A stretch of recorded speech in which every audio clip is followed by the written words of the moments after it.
सभी को आज के इस सत्र में मैं आपसे बात करने वाली हूँ चंद्रप्रभावती के बारे में। चंद्रप्रभावती एक बहुत ही अद्भुत कल्प है और चंद्रप्रभावती का स्त्री रोगों में काफी अच्छे से उपयोग होता है।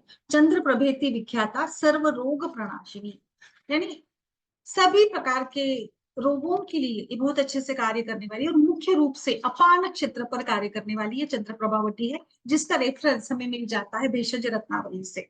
चंद्रप्रभावती के कंटेंट्स के बारे में अगर हम लोग बात करना चाहेंगे तो उसमें काफी सारे अलग अलग कंटेंट्स है, जैसे कपूर है, वेखंड है, नागरमुथा है, गुरुची है, शुंठी है, मरीच है, स्वर्णमाक्षी, यवक्षार, सज्जिक्षार, सेंधा लवण, सोवरचल लवण, बीड लवण, तमालपत्र, दालचीनी, अतिविषा, दारू हल्दी, चित्रक, धनिया, सुरवारी हिरडा, बेहड़ा, आंवला, वावडिंग, चव्य, शिलाजीत, शुद्ध गुगुल, लोह भस्म, तमालपत्र, दालचीनी।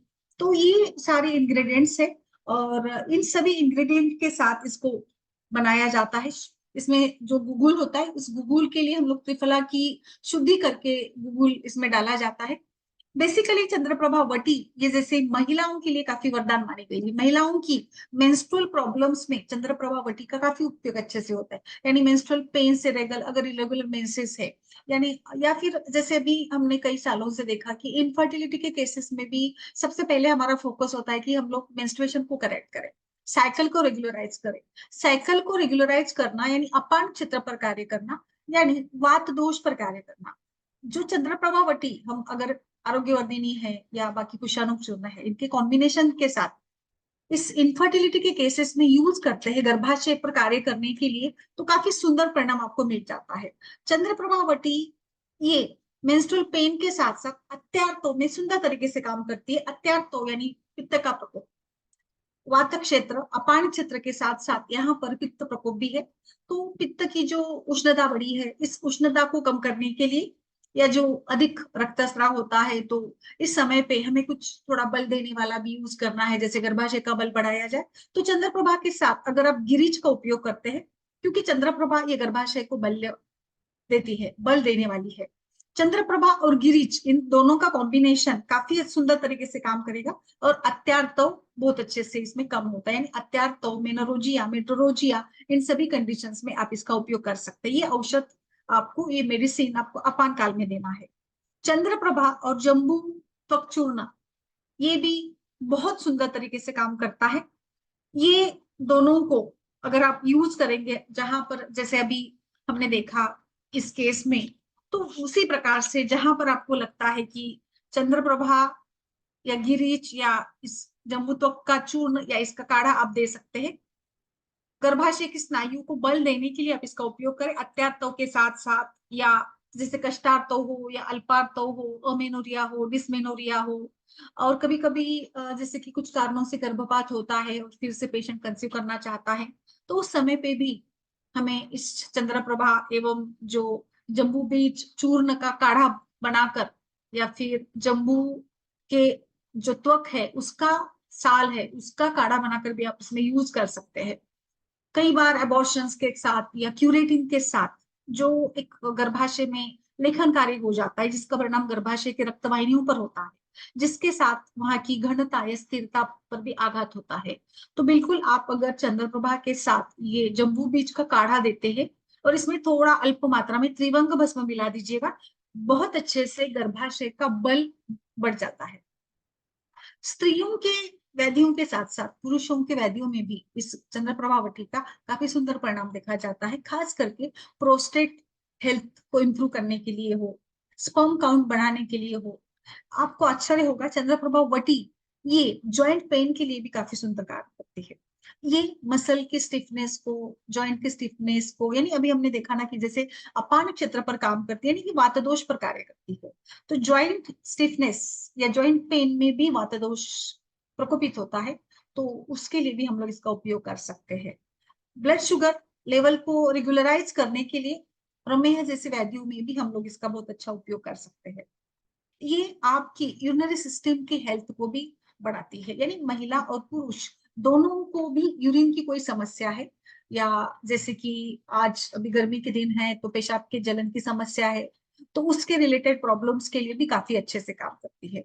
ये एक और अद्भुत इसका प्रयोग हमने देखा है कि मेनोपॉज में मेनोपॉज डिप्रेशन आज काफी एक बड़ी समस्या है, तो मेनोपॉज डिप्रेशन में भी चंद्रप्रभा वटी बहुत अच्छे से कार्य करेगी, क्योंकि ये जो वात का प्रकोप है, जो इम्बैलेंस्ड वात दोष है, उसको ये बैलेंस करती है।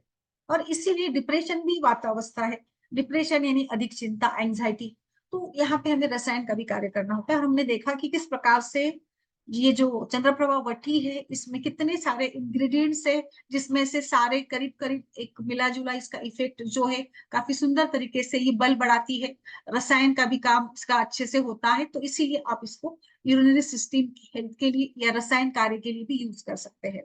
जहां मेनोपॉज में कमजोरी है, थकान है, डर है, ओवरऑल इंप्रूवमेंट चाहिए, स्ट्रेस है, तो इस थकान को भगाने के लिए और इसी के साथ मेमोरी, इम्यूनिटी को बढ़ाने के लिए भी, और आपके ब्लड शुगर की समस्या को भी बहुत अच्छे से ये ऑप्शन आपको मिल जाता है। थोड़ा सा इसमें अलग अलग प्रॉपर्टीज का कॉम्बिनेशन है, जैसे जॉइंट पेन के लिए आप यूज कर सकते हो। इसी के साथ साथ चंद्रप्रभा वटी ये सूजन भी कम करती है। तो जैसे अभी मैंने बताया, स्पाइनल अर्थराइटिस हो, जॉइंट पेन हो, या छोटी मोटी जो शिकायत है जोड़ों के दर्द की, इसमें भी काफी अच्छे से इसमें आप यूज कर सकते हैं। तो चंद्रप्रभा वटी एक अद्भुत कल्प है, जो अलग अलग तरीके से अलग अलग कंडीशन में आप यूज करेंगे तो इसका परिणाम आपको अलग अलग मिल जाता है। कई केसेस में चंद्रप्रभा वटी ये लीवर हेल्थ या लीवर प्रॉब्लम्स के लिए भी काफी सुंदर तरीके से काम करती है। तो ओवरऑल चंद्रप्रभा वटी का जो उपयोग है, ये गर्भाशय को बल्ले के रूप में आप इसका प्रयोग करके देखिएगा। पांडु रोग में, कामला में, कास श्वास में, कुष्ठ रोग में, अग्निमांद्य में, अरुचि में, यानी करीब करीब सभी स्रोतसों पर, करीब करीब सभी सिस्टीम पर ये काम अच्छी करती है। और अगर आप इसको पंचभौतिक तरीके से बनाकर यूज करते हो, तो ये गर्भाशय में अल्पार्तव, अनार्तव, अत्यार्तव, गर्भपात, गर्भस्त्राव, इन सभी कंडीशन में बस इसमें आप अलग अलग कॉम्बिनेशन यूज करिए। जैसे मैंने अभी आपको समझाया, गिरीच का उपयोग कहाँ करना है, जम्बुत्व कहाँ यूज करेंगे, अगर पित्त बड़ा है तो पद्मकाष्ठ का प्रयोग करिएगा। पद्मकाष्ठ एक गर्भस्थापन का कार्य करता है। जब अल्पार्तव हो, अत्यार्तव हो, कष्टार्तव हो, या जैसे काला आर्तस्राव हो रहा है, तो इसमें जो अति उष्णता के कारण परिणाम मिला है, इसके लिए आपको ये बिल्कुल पद्मकाष्ठ बहुत अच्छे से काम करेगा। और ये मूत्रपुच्छ जैसे व्याधियों के लिए भी अच्छे से काम करता है। तो इस प्रकार से आज के सत्र में हमने देखा कि चंद्रप्रभा वठी कितनी सुंदर तरीके से काम करती है। तो ये आज आपने सीखा है, तो जरूर इसको आप यूज करिएगा। हाँ, एक जरूर याद रखे बात को कि चंद्रप्रभा वटी या कोई भी कल्प का यूज करते समय हमें रुग्ण का बल, काल, अवस्था, इन सभी का जरूर विचार करना है। तो आज के लिए बस इतना ही। नमस्कार सर।